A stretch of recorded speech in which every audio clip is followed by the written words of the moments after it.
Hello. तो ठीक है, इससे पहले हमने डिस्कस कर लिया था डीपीएसपी से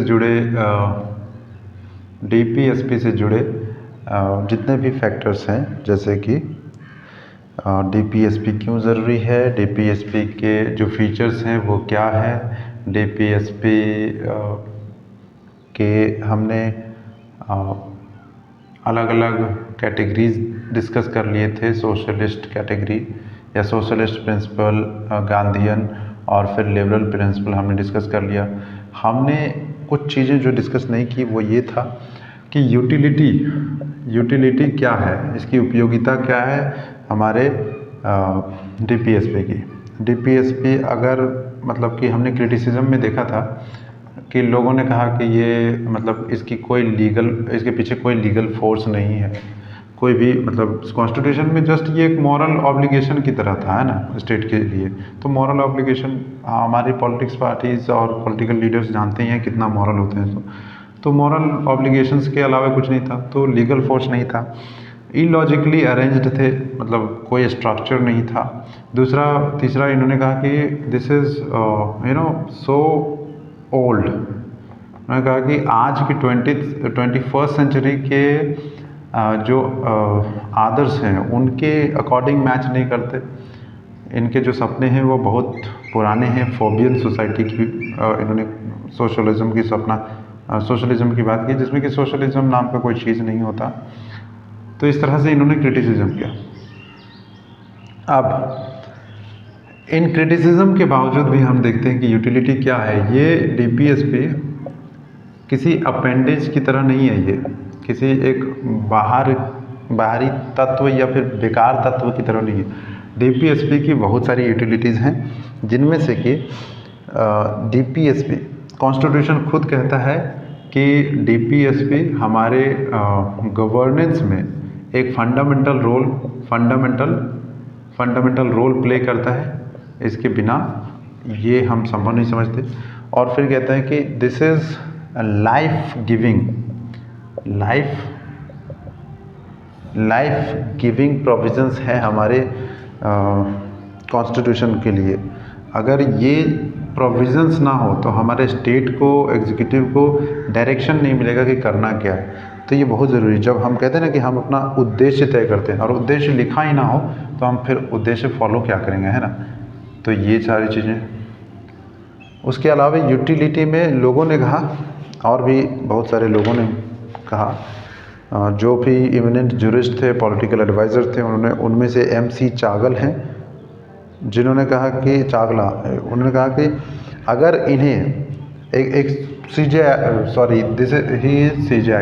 यानी कि सुप्रीम कोर्ट के चीफ जस्टिस ऑफ इंडिया, मतलब चीफ जस्टिस ऑफ इंडिया थे हमारे, फॉर्मर चीफ जस्टिस। इन्होंने कहा कि अगर डीपीएसपी के सारे प्रिंसिपल्स को फुल्ली कैरिड आउट किया जाए तो हम अपने इस स्वरूप में हेवन ऑन अर्थ होंगे, यानी कि पृथ्वी में ही स्वर्ग होगा अगर ये सारे सपने, ये सारे जो प्रोविज़न्स हैं उसे हम इम्प्लीमेंट करने में सक्षम हो पाते हैं। तो उसके अलावा उन्होंने कहा कि डेमोक्रेसी डीपीएसपी के कारण केवल हमारे पास पॉलिटिकल डेमोक्रेसी नहीं बल्कि एक इकोनॉमिक और सोशल डेमोक्रेसी भी संभव हो पाया सिर्फ डीपीएसपी की वजह से। तो इसकी यूटिलिटी बहुत है। और इसके और भी दूसरे रोल्स हैं, जैसे कि ये हमारे गवर्नेंस में हमारे स्टेट के लिए मतलब स्टेबिलिटी का काम करता है। स्टेबिलिटी और continuity in policy. Her political party या हर सरकार नई सत्ता में जब आती है तो अपना पॉलिसी ही चेंज कर देती है, लेकिन डीपीएसपी एक ऐसा पॉलिसी है जो हर एक सरकार के लिए कॉमन फैसिलिटेटर की तरह काम करती है। ये सप्लीमेंट्री है फंडामेंटल राइट्स का, क्योंकि फंडामेंटल राइट्स में हमने सिर्फ पॉलिटिकल राइट्स दिए हैं, जबकि यहाँ पे हम सोशल और इकोनॉमिक राइट्स की बात करते हैं। तो वो उसके वैक्यूम को कहीं ना कहीं वो फुलफ़िल करता है, मतलब वैक्यूम को भर देता है। और फिर हम कह सकते हैं कि ये एक फेवरेबल इस तरह से एनवायरनमेंट क्रिएट करता है लोगों के डेवलपमेंट के लिए। और ये कॉमन पॉलिटिकल मैनिफेस्टो की तरह ओवरऑल काम करता है। इसके अलावे एक MC सीतलवाड़ हैं जिन्होंने कहा कि ये इंस्ट्रूमेंट ऑफ इंस्ट्रक्शन की तरह काम करता है। स्टेट के सारे काम को अगर ये DPSP जो है वो एक डोमिनेटिंग बैकग्राउंड है स्टेट के सारे एक्शंस को लेने के लिए। अगर ये ना हो तो स्टेट भटक जाए अपने जो काम है उससे। और ये एम्पलीफाई करता है प्रेम्बल को। प्रेम्बल में जो हमारे उद्देश्य हैं जैसे कि लिबर्टी, इक्वालिटी, फ्रेटर्निटी, वो सारी चीज़ें DPSP में भी दिए हुए मिलते हैं।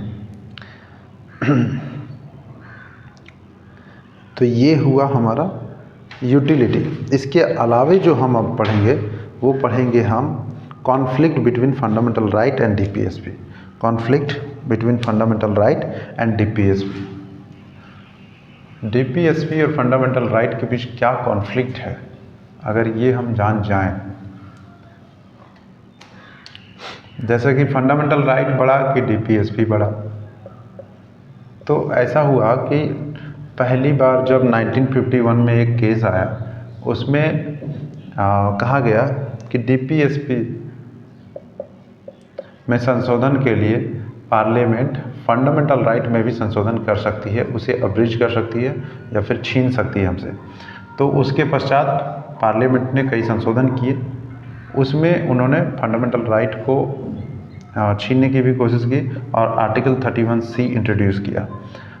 31C में सब क्लॉज A और B।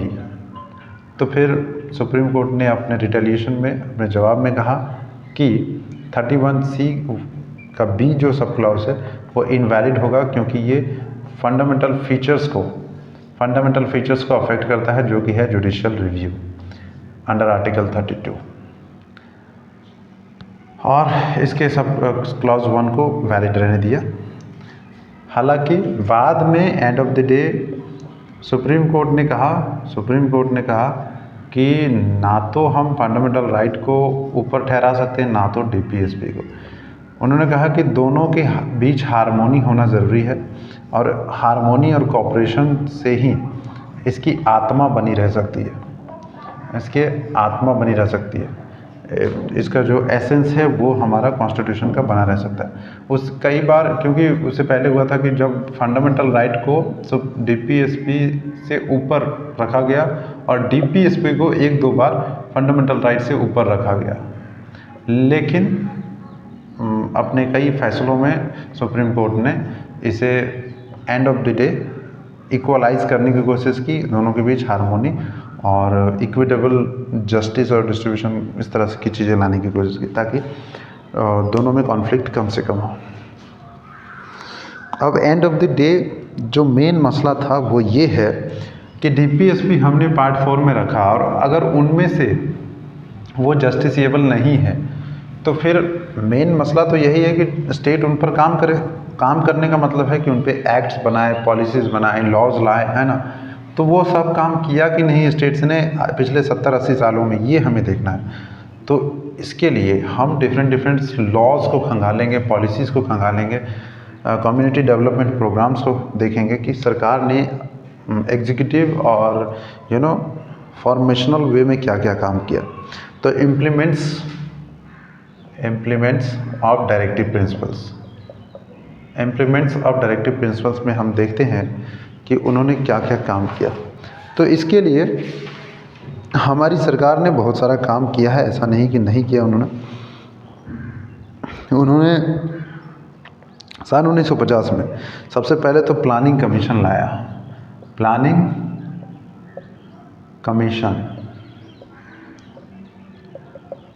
कमीशन जिसमें कि कम्युनिटी डेवलपमेंट इसमें ध्यान रखा जाता था, डेवलपमेंट कंट्री की डेवलपमेंट पर ध्यान दिया गया, सिक्योरिंग सोशियो इकोनॉमिक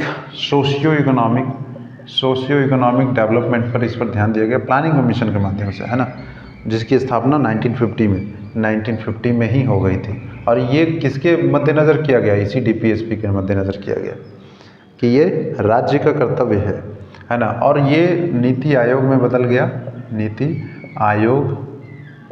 आयोग में बदल गया सन 2015 में, है ना। उसके बाद लैंड रिफॉर्म्स हुए, लैंड रिफॉर्म लॉज आए, जो हर एक स्टेट ने, सारे स्टेट्स, ऑल स्टेट्स ने इसे इम्प्लीमेंट करने की कोशिश की।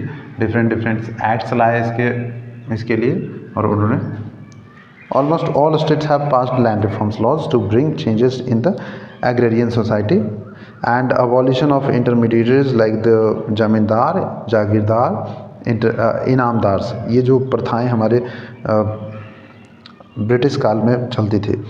और tendency reforms like security tenure, fair rents etcetera, जो टेनेंट्स के बेनिफिट के लिए बनाए गए थे।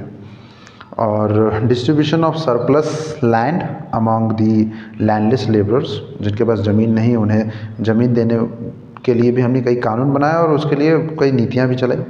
कोऑपरेटिव फार्मिंग की भी बात की हमने, जिसमें कि एक अलग अलग पीस ऑफ लैंड को अलग अलग तरीके से बोया ना जाए, बल्कि एग्रीगेट तरीके से सभी लोग मिल करके फार्मिंग करें, और उसमें कॉपरेशन ला करके, है ना, कोऑपरेटिव, जब लोग सहयोगी हो जाते हैं तो वो कोई एक फार्म जो है बहुत बड़ा हो जाता है, और उसमें फिर स्केल ऑफ बेनिफिट या प्रॉफिट बहुत बढ़ जाता है।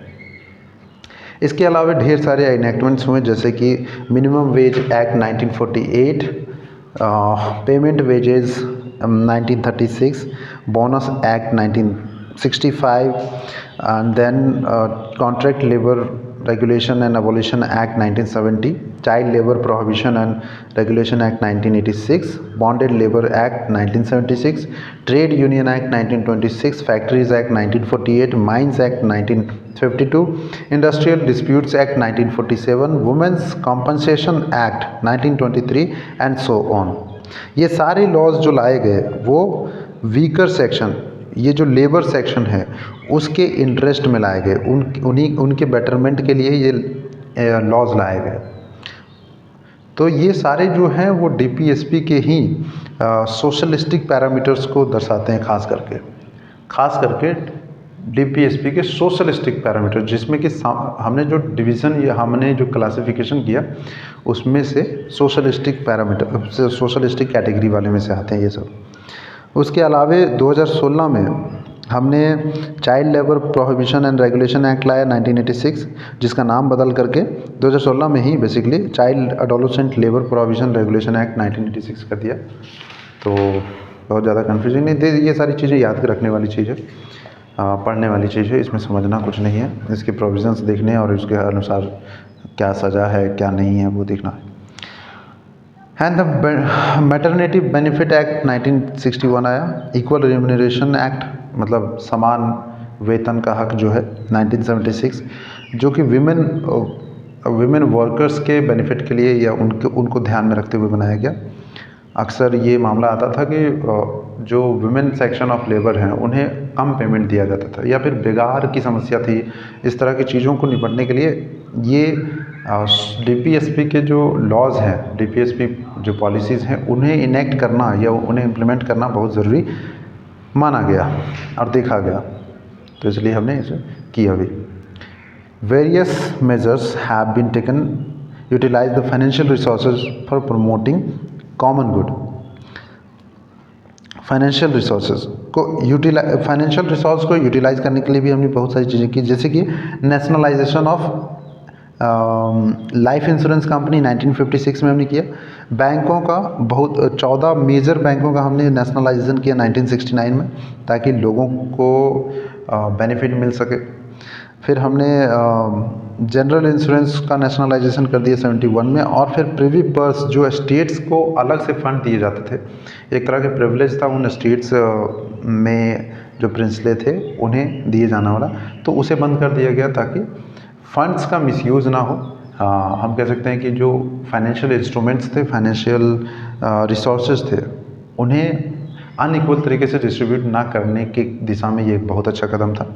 उसके अलावा नेशनलाइजेशन करने से होता क्या है कि बैंकों पर नियंत्रण सरकार का बढ़ जाता है। सरकार का बढ़ने का मतलब है कि सामाजिक नियंत्रण उसमें बढ़ जाता है। जब हम कहते हैं कि हम भी उसके एक अब स्टेक होल्डर हो गए, चूँकि पब्लिक बैंक है तो हम भी सवाल पूछ सकते हैं और हम भी अपना हिस्सा मांग सकते हैं। तो नेशनलाइजेशन का मतलब बेसिकली यही है कि देश का बैंक हो गया और आपको भी उसमें कई सारे बेनिफिट्स मिल सकते हैं। सरकार की जो भी नीतियाँ होती है डायरेक्ट आप तक पहुँचने लगती है। डीबीटी उसमें उसका एक उदाहरण है, डायरेक्ट बैंक ट्रांसफ़र, और भी बहुत सारी सब्सिडीज़ जो पहुँचती है ना। बैंकों में आप पैसा जमा करते हैं तो सरकार उसमें इंटरेस्ट देती है। प्राइवेट कंपनी दे ना दे कौन जानते हैं। तो ये सब वेल्थ के कंसंट्रेशन को रोकने के लिए ऐसा किया गया। हालांकि कितना प्रभावी रहा इस पर सवाल ज़रूर होगा, इस पर डिस्कस अलग से ज़रूर हो सकता है, लेकिन ये सारी चीज़ें डीपीएसपी की हुई। उसके अलावा लीगल सर्विस अथॉरिटी एक्ट 1987 लाया गया, जिसमें कि हमने कहा कि फ्री लीगल एड यानी कानूनी सहायता दी जाएगी उन लोगों को जो गरीब हैं, जो पिछड़े हैं। उन्हें सरकार द्वारा एक अब अपना पक्ष रखने के लिए वकील प्रोवाइड कराया जाएगा। जितने भी लीगल असिस्टेंस हो सकती है उन्हें प्रोवाइड कराया जाएगा फ्री ऑफ कॉस्ट। तो ये एक बहुत बड़ी बात है। लेकिन इन जनरल हम देखते हैं कि ग्राउंड रियलिटी कुछ और होती है, तो हमें चौकन्ना रहना चाहिए। इन सब बातों को जब हम डिस्कस करते हैं तो लगता है कि सब कुछ अच्छा अच्छा हो रहा है, लेकिन होता बहुत कम अच्छा है। उसके अलावे जो गांधी जी का सपना था कॉटेज इंडस्ट्री और इन सब चीज़ों को लेकर के, उनके लिए भी कई सारी पॉलिसीज़ और बोर्ड्स बनाए गए, जैसे कि khadi village industry board, khadi village industries commission बनाए गए, स्मॉल स्केल इंडस्ट्रीज बोर्ड बनाए गए। उसके अलावे द कम्युनिटी डेवलपमेंट प्रोग्राम लाया गया 1952 में, hill area development programme, drought prone area programme 1973 में, मिनिमम नीड्स प्रोग्राम 1974 में लाया गया। अब ये सब क्यों लाया गया कि लिविंग स्टैंडर्ड्स को ऊपर उठाने के लिए। जैसे कि हमने कहा कि किसी को बेसिक फैसिलिटीज़ नहीं मिल रही, खाना नहीं मिल रहा, रोजगार नहीं मिल रहा है, इन सब चीज़ों का ध्यान कौन रखेगा। सरकार ने डीपीएसपी में ये बातें लिखी, लेकिन कब तक इसे इम्प्लीमेंट किया जाएगा इस पर भी तो मतलब हमने कहा कि सरकार अपनी पॉलिसीज़ को, मैनिफेस्टो को बनाने में ये सब बातों का ध्यान रखे। और सरकार ने लगभग 30 साल बाद ये सारी चीज़ों को करना, प्रोग्राम में लाना स्टार्ट किया था। आप सोच सकते हैं कि स्टार्ट उस वक्त किया था तो कितना किया होगा लोगों के लिए ज़मीनी स्तर पे। ये बहुत बड़ी बात है, बहुत गहराई से सोचने वाली बात है। इतने बड़े देश के लिए किस स्तर पे किया होगा या नहीं किया होगा, ये तो ग्राउंड रिपोर्ट चेक करने के बाद ही पता लगाया जा सकता है कि सरकार ने कितना किया और कितना नहीं किया, कितना गुमराह किया और कितना असल में काम किया। क्योंकि हम तक अगर प्रधानमंत्री आवासीय योजना का लाभ पहुंचेगा तो हम जानेंगे कि हाँ पहुंचा, चलाया तो हर जगह गया है। तो जिसको जो भुक्तभोगी होता है वो कभी अपनी आवाज़ सरकार तक लेके जा ही नहीं पाता, वो कभी बता ही नहीं पाता कि हमें तो मिला ही नहीं, हम जबकि इसके सही योग्य अभ्यर्थी थे कि हमें ये इस योजना का लाभ मिलना चाहिए था, उस योजना का लाभ मिलना चाहिए था। लेकिन हम अक्सर देखते हैं कि उन लोग कभी योजनाओं का लाभ मिल नहीं पाता, क्योंकि वो बैकवर्ड हैं, पिछड़े हैं, उनके पास अवेयरनेस की कमी है। और जिन्हें नहीं मिलना चाहिए वो ब्लॉक में दौड़ दौड़ के ये वो सारी काम करा लेते हैं। ओके, तो ये अनफेयर ट्रीटमेंट रुकना चाहिए। सरकार का ही सारा काम नहीं है, हम भी मानते हैं, but there is some loopholes जो कि सरकार ही क्रिएट करती है, इतना हम जानते हैं। The community development programme 1952 hill area, okay. तो ये सब प्रोग्राम लाए गए थे लाइफ स्टैंडर्ड्स के लिए, okay. The wild life protection act भी लाया गया 1972 एंड फॉरेस्ट कंजर्वेशन एक्ट 1940। ये लिबरल इंटेलेक्चुअल वाले में आता है। और ये जो लाइफ स्टैंडर्ड है वो भी लगभग सोशल लिबरल, मतलब बेसिकली डीपीएसपी। इसके अलावा एग्रीकल्चर को मॉडर्नाइज करने के लिए प्रोग्राम लाया गया। 3 टियर पंचायती राज्य को हमने कॉन्स्टिट्यूशनलाइज किया 23rd अमेंडमेंट एक्ट के द्वारा 1992 में, उसे कॉन्स्टिट्यूशनल स्टेटस दिया, है ना। लोकल गवर्नमेंट जो कि गांधी जी का सपना है और डीपीएसपी में हमारा अपना है। Seats are reserved for ST SCs, lower का जो वीकर सेक्शंस हैं उनके लिए कमीशन बनाए गए, अलग से सेपरेट कमीशन बनाए गए, है ना, उनके बेटरमेंट के लिए, उनके बेनिफिट के लिए। और उन्हें इन सब चीज़ों का लाभ भी मिला। आज भी देखते हैं 2019 में जो OBC SC ST कम्युनिटी के में नहीं शामिल थे और फिर भी वो गरीब थे या फिर भी उन्हें लाभ नहीं मिल रहा था, तो उसके लिए अलग से 10% रिजर्वेशन लाया गया वीकर सेक्शन, स्पेशली ये कहते हुए कि जिनका 8 लाख से कम वेतन है, जिनकी सालाना वेतन 8 लाख से कम है, जो क्रीमी लेयर में नहीं आते, तो उन्हें भी वीकर सेक्शन मानते हुए जो जनरल कास्ट में आते हैं उन्हें हम क्या देंगे, स्टेट की तरफ से बेनिफिट देंगे एजुकेशन में और सिविल पोस्ट में, जो सरकारी नौकरियां होती हैं उनमें। क्रिमिनल प्रोसीजर कोड 1973 लाया गया, जिसके तहत जुडिशियरी को एग्जीक्यूटिव से सेपरेट किया गया, डिस्ट्रिक्ट लेवल में, पब्लिक सर्विसेज में, हर जगह पे, जो कि हमारे डीपीएसपी का एक फंडामेंटल पार्ट है अंडर आर्टिकल 50, जो कहता है कि जुडिशरी को एग्जीक्यूटिव से सेपरेट करना चाहिए। क्यों करना चाहिए? डेफिनेटली मिक्स नहीं होना चाहिए जुडिशरी और एग्जीक्यूटिव। अगर हम ही करता धरता हैं और हम ही न्याय देने वाले हैं तो हमारे अंदर ये बहुत ज़्यादा संभावना है कि हम बायसनेस करें, है ना। मोनोपोली क्रिएट नहीं होनी चाहिए। मोनोपोली से क्या होता है आप भी जानते हैं, है ना, मोनोपोली के कितने नुकसान हो सकते हैं, तो इसलिए okay. The criminal procedure code, उसके अलावा ancient and historic monument and archaeological sites and remains act 1951 लाया गया, जिसके तहत हम जो हिस्टोरिक इम्पोर्टेंस की चीज़ें हैं उसे हम कंजर्व कर पाएँ। जैसे कि हमारे दिल्ली में देखते हैं लाल किला है, कुतुब मीनार है, ये जो हिस्टोरिक मॉन्यूमेंट और इम्पोर्टेंस की चीज़ें हैं उन्हें हम कंजर्व कर पाएँ। और एक्ट लाए बिना हम नहीं कर सकते, क्योंकि उसमें फिर स्टेट का एक्शन इन्वॉल्व नहीं होगा, है ना। तो इट्स वेरी इंपॉर्टेंट कि हम एक्ट्स के माध्यम से लीगल तरीक़ों से हम उसे कंजर्व करें, ना कि योगी जी का बुलडोजर लाएं और जो तोड़ने की कोशिश करें हम उसे काट दें, ऐसा नहीं है। दिस इज, हम कॉन्स्टिट्यूशन के अकॉर्डिंग चलने की कोशिश करें। ये सारा चीज़ करने का मकसद ही यही होता है कि हम कॉन्स्टिट्यूशन के अकॉर्डिंग चलें। कॉन्स्टिट्यूशन पार्लियामेंट को पावर देता है कि वो इनेक्टमेंट करे, और ताकि हम फिर उसके अकॉर्डिंग चलते हैं, तो हम संविधान का अनुकरण करते हुए चलते हैं, एक संवैधानिक एक लोकतांत्रिक देश बनते हुए चलते हैं हम फिर। उसके अलावा है हमारा प्राइमरी हेल्थ केयर्स में हमने तो बेसिकली देखा जाए तो हर एक चीज़ हमने इम्प्लीमेंट करने की कोशिश की है। इसके बाद भी इन चीज़ों का इम्प्लीमेंटेशन पूरी तरह से नहीं हो पाया, इफ़ेक्टिव यानी प्रभावी तौर तरीके से नहीं हो पाया, और उसके पीछे कारण है इनएडिक्वेट फाइनेंशियल रिसोर्सेज। हमारे पास अपर्याप्त रूप से संसाधन थे। कौन से संसाधन? वित्तीय संसाधन कम थे। अनफेवरेबल सोशियो इकोनॉमिक कंडीशंस थे। सोशियो इकोनॉमिक कंडीशंस अनफेवरेबल का क्या मतलब? बहुत सारी चीज़ें हो सकती है, सांप्रदायिकता, तनाव, जाति युद्ध, गरीबी, है ना, तमाम तरह की चीज़ें, अशिक्षा। Unfavourable socio economic and population explosion, जनसंख्या विस्फोट। हमने कहा कि जनसंख्या का एक सीमित आकार होना चाहिए जिसमें कि हम सबको प्रोवाइड करा पाए। अब पता चले कि 50 लोगों को बांटना है और यहाँ 5 लाख लोग हैं, किसको बांटोगे किसको नहीं बांटोगे, समझ में नहीं आता। Strained centre state relation and so on, और भी बहुत सारी चीज़ें हैं जो कि डिस्कस नहीं की जा सकती, जो हिडन है, जो लिखे हुए नहीं होते, कन्वेंशन में होते हैं कि भैया बोलना तो सब कुछ है, देना कुछ नहीं है।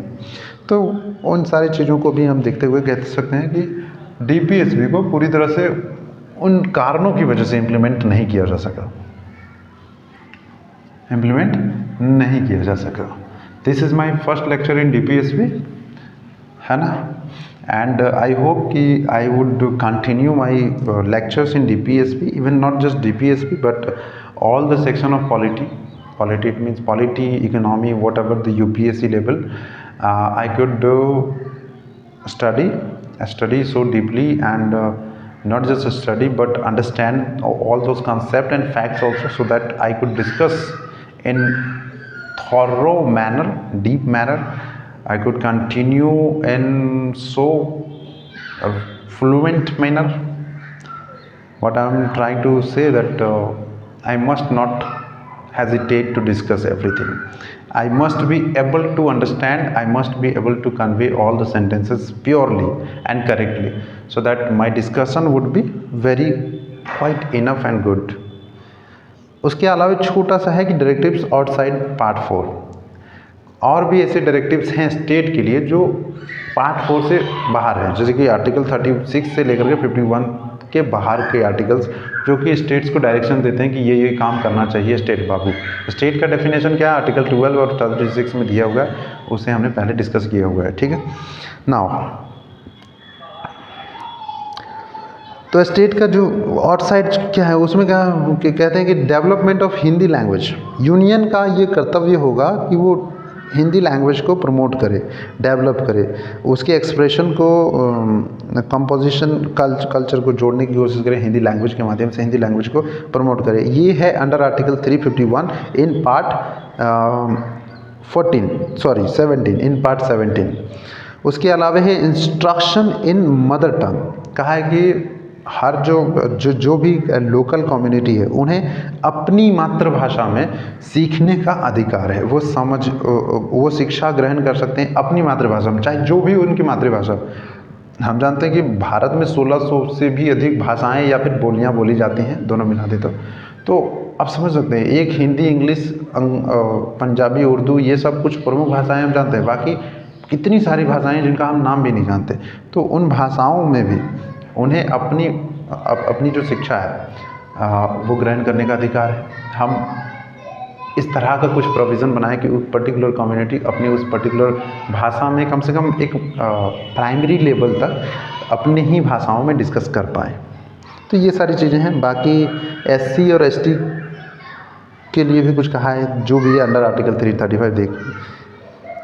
और इसके अलावा कहा है कि non justiciable in nature, directives are non justiciable in nature, okay. They are also given equal importance and attention by the judiciary on the ground that all part of constitution must be read together. हम किसी constitution के एक भाग को ऐसे ना छोड़ दें कि यार ये तो इम्पोर्टेंट है ही नहीं। तो हमें जुडिशरी ने ये सिखाया है कि कॉन्स्टिट्यूशन के हर एक भाग को साथ में लेकर के चलना है, साथ में पढ़ना है और उसे इम्पोर्टेंस देने की कोशिश करनी है या उसके इम्पोर्टेंस को समझने की कोशिश करनी है कि ये भी आर्टिकल का ये भी भाग ज़रूरी है किसी ना किसी लिहाज से। Thank you all of you guys. इसके अलावा अगर कुछ डिस्कस करना चाहते हैं अंडर आर्टिकल 36 to 51 तो हमने पहले डिस्कस किया हुआ है, बहुत ज़्यादा डिस्कस करने की ज़रूरत नहीं है। मिलते हैं नेक्स्ट क्लास में। Thank you.